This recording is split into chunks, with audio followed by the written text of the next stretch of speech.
लक्षवेधी क्रमांक 4 लक्षवेधी क्रमांक 4 संग्राम जगताप लक्षवेधी क्रमांक 4 3 मुख्यमंत्री महोदयांना वर जायचे त्यांचे 2 लक्षवेधी घेतले। लक्षवेधी क्रमांक 4 वितरित केल्याप्रमाणे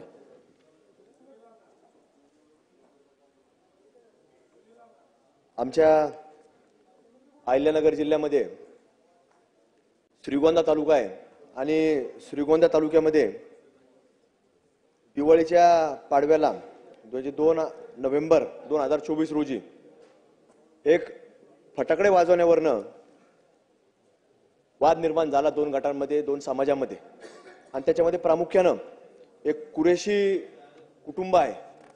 त्या कुटुंबाने एक फार त्या परिसरामध्ये विशेषतः श्रीगोंदा तालुका असेल किंवा आमचा अहिल्यानगर शहर आणि जिल्ह्यामध्ये त्याचं एक फार मोठं एक वेगवेगळ्या व्यवसायाच्या माध्यमातून म्हणजे गो तस्करी असेल, गुटख्याचा अवैध व्यवसाय असेल, अशा वेगवेगळ्या व्यवसायाच्या माध्यमातून त्याचं एक फार मोठं दहशतीचं रॅकेट देखील निर्माण झालेलं आहे आणि त्या दहशतीच्या माध्यमातून त्यांनी फटाकडे वाजवल्यावरनं त्या कुटुंबाला मारहाण केली।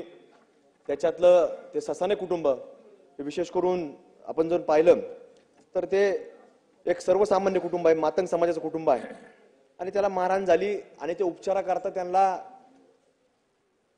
ऍडमिट करण्यात आलं खासगी रुग्णालयामध्ये आणि उपचारादरम्यान त्या व्यक्तीचा दुर्दैवी असा मृत्यू देखील झाला आणि मृत्यू झाल्यानंतर आपण जर पाहिलं तर पोलिसांनी कुठल्याही प्रकारे जवळपास महिना सव्वा महिना कुठल्याही प्रकारे त्याच्यावरती गुन्हा दाखल केला नाही आणि गुन्हा दाखल न होता देखील आपण जर पाहिलं त्याचे पुरावे देखील नष्ट करण्याचा प्रयत्न केला।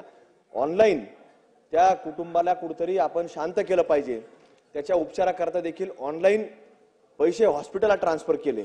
म्हणजे असा सगळा प्रकार असताना पोलिसांकडे वेळोवेळी काही लोक गेले, त्यांना सांगितलं की अशाची घटना घडली आणि त्याच्यामध्ये गुन्हा दडपण्याचा देखील प्रयत्न त्या कुरेशी परिवाराकडून कुरेशी गँगकडनं होत आहे आणि त्याच्यावरती कुठलीही कारवाई पोलीस प्रशासनाने केली नाही आणि जवळपास सव्वा महिना उलटल्यानंतर त्याच्यामध्ये मग कुठेतरी पुढाकार घेतला आणि त्याच्यामध्ये गुन्हा दाखल करण्यात आला। पण हे जर आपण प्रकार पाहिला तर पोलीस वारंवार सांगायची कुणी गुन्हा दाखल करण्याकरता येत नाही। मला शासनाला विनंती आहे, मंत्री महोदयांना विनंती आहे की या सगळ्या पार्श्वभूमीचे लोक जर पाहिले तर गुन्हा दाखल करण्याकरता कुणी पुढे येत नाही।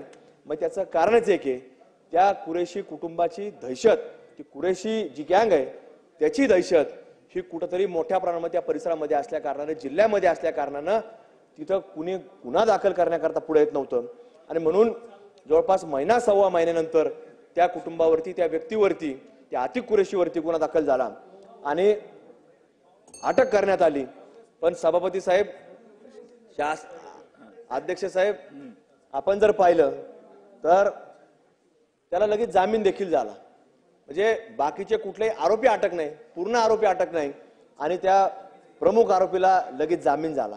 म्हणजे ही घटनाक्रम कुठेतरी आपण पाहिला तर याच्यामध्ये तिथं असणारे पोलीस जे प्रमुख आहेत त्या पोलीस स्टेशनचे, किरण शिंदे जे पीआय आहेत, या सगळ्या लोकांकडे कुठेतरी याच्यावरती हलगर्जीपणा झाला आणि जर ते कुटुंब पुढे येत नसेल तर त्याच्यामध्ये पोलीस प्रशासनाने पुढे यायला पाहिजे होतं, तो गुन्हा दाखल करायला पाहिजे होता। एखाद्याचा मृत्यू होतोय तरी देखील पोलीस पाहतात की कुणी पुढे येत नाही, काय येत नाही याचं देखील कारण तपासलं पाहिजे आणि जर कुणी येत नसेल तर गुन्हा दाखल झाला पाहिजे। त्यामुळे आमच्या सरकारला विनंती आहे, शासनाला विनंती आहे अध्यक्ष साहेब की याच्यामध्ये ह्या सगळ्या लोकांवर मोठी कारवाई झाली पाहिजे।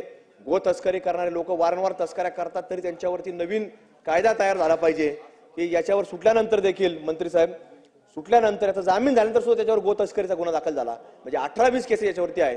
म्हणून शासनाने या केसच्या बाबतीमध्ये वैयक्तिक लक्ष द्यावं, एक विशेष सरकारी वकील याच्या बाबतीमधला नेमावा या केस करता की जेणेकरून त्या कुटुंबाला न्याय मिळेल आणि एक कुठेतरी या गो तस्करी करणारे लोक जे आहेत, वारंवार जे गो तस्करी करतात, याच्यावरती शासनाने मोठा कायदा, गो हत्या करत असतील याच्यावरती एक कायदा, 1 नाही 2 नाही 3-3 वेळा जर केसेस दाखल होत असतील तर या लोकांवरती एक कुठेतरी सरकारने, जसं आता आपण पाहतो की लव जिहादच्या वरती कायदा तयार करण्याची प्रक्रिया सुरू झाली, तर गो हत्या करणारे, गो तस्करी करणारे लोक यांच्यावर देखील एक मोठा कायदा, हा जो 1 नाही 2 नाही 3-3 वेळा जर होत असेल तर याच्यावरती मोका, जसं आपण मकोका लावता, एमपीडा लावता, ते एमपीडीची देखील सुधारणा 3-3 वर्षात झाला पाहिजे।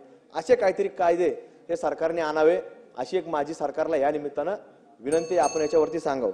मंत्री महोदय, अध्यक्ष महोदय, सभागृहाचे सदस्य सन्मान्य संग्रामजी जगताप यांनी श्रीगोंदामधील एक गंभीर स्वरूपाची घटना या ठिकाणी सभागृहाच्या लक्षात आणून दिलेली आहे. 2 नोव्हेंबर 2024 रोजी रात्री 9 वाजता 2 गटामध्ये जोराने गाडी चालविणे आणि फटाके फोडणे याच्यावरून वाद झाला आणि मग नंतर ती मारामारी झाली. याच्यामध्ये कोणीही तक्रार त्याच्यातल्या घटना झालेल्या ठिकाणाहून पोलिसांमध्ये केली नव्हती. पोलीस स्वतः त्या ठिकाणी माहिती मिळाल्यानंतर 10 ते 15 मिनिटांमध्ये पोहोचले आणि पोलिसांनी स्वतः त्या जे लोक जखमी होते त्यांना पहिले श्रीगोंदाच्या हॉस्पिटलमध्ये नेलं आणि मग त्यानंतर अहिल्यानगरच्या हॉस्पिटलमध्ये त्या ठिकाणी नेलं. परंतु दुर्दैवानं त्यातला एक इसम हा 15 दिवसानंतर अहिल्यानगरच्या हॉस्पिटलमध्ये खासगी दवाखान्यात त्याची डेथ झाली आणि यांनी मांडणी केल्याप्रमाणे जे गुन्हेगार होते त्यांनाही त्या ठिकाणी तातडीनं अटक करण्यात आली. पोलिसांनी इथं कुठल्याही पद्धतीची दिरंगाई केली नाही. यांनी विशेष करून एक महत्वाचा एक प्रमुख त्यातला जो गुन्हेगार सांगितला त्याला देखील पोलिसांनी अटक केली, परंतु न्यायालयातून त्याच्यानंतर जामीन त्या ठिकाणी झाला. त्याच्यावर अजून वेगवेगळ्या प्रकारचे गंभीर गुन्हे त्या ठिकाणी पोलिसांमध्ये ऑलरेडी दाखल आहे. त्याच्यावर अजून कठोरातली कठोर प्रतिबंधात्मक कारवाई करण्याची प्रक्रिया त्या ठिकाणी सुरू आहे आणि निश्चितपणे आपण सांगितल्याप्रमाणे गोहत्ये संदर्भातले कायदे अजून कठोर करण्याची प्रक्रिया शासनाच्या वतीनं सुरू आहे. लक्षवेधी एक त्याच्यामध्ये सन्माननीय राज्यमंत्र्यांनी योग्य उत्तर दिलेलं आहे, पण सन्माननीय सदस्यांनी जी मागणी केली गोहत्येच्या संदर्भात वारंवार ज्यांच्यावर अशा प्रकारचे गुन्हे दाखल होतात, आता या संदर्भात निर्देश दिले जातील की वारंवार जर गोहत्येच्या संदर्भातले गुन्हे दाखल झाले तर संघटित गुन्हेगारी कायद्यामध्ये त्यांच्यावर कारवाई करण्यात येईल.